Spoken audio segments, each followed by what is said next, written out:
Hello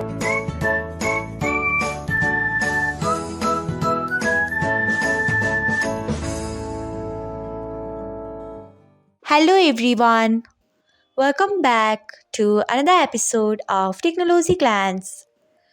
Today, in this video, I'm going to guide you through how you can disable use system emoji on Signal.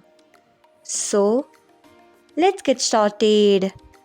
Firstly, open Signal app in a device. Then tap on three dots icon. Next, tap on settings. After that, tap on chats. Next, you can see the option of use system emoji. Turn off it by tapping on it.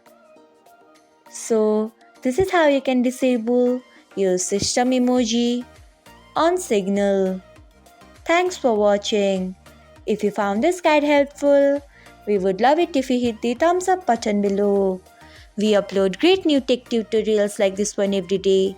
So, do not forget to subscribe to our channel and hit the bell icon so that you will never miss another update.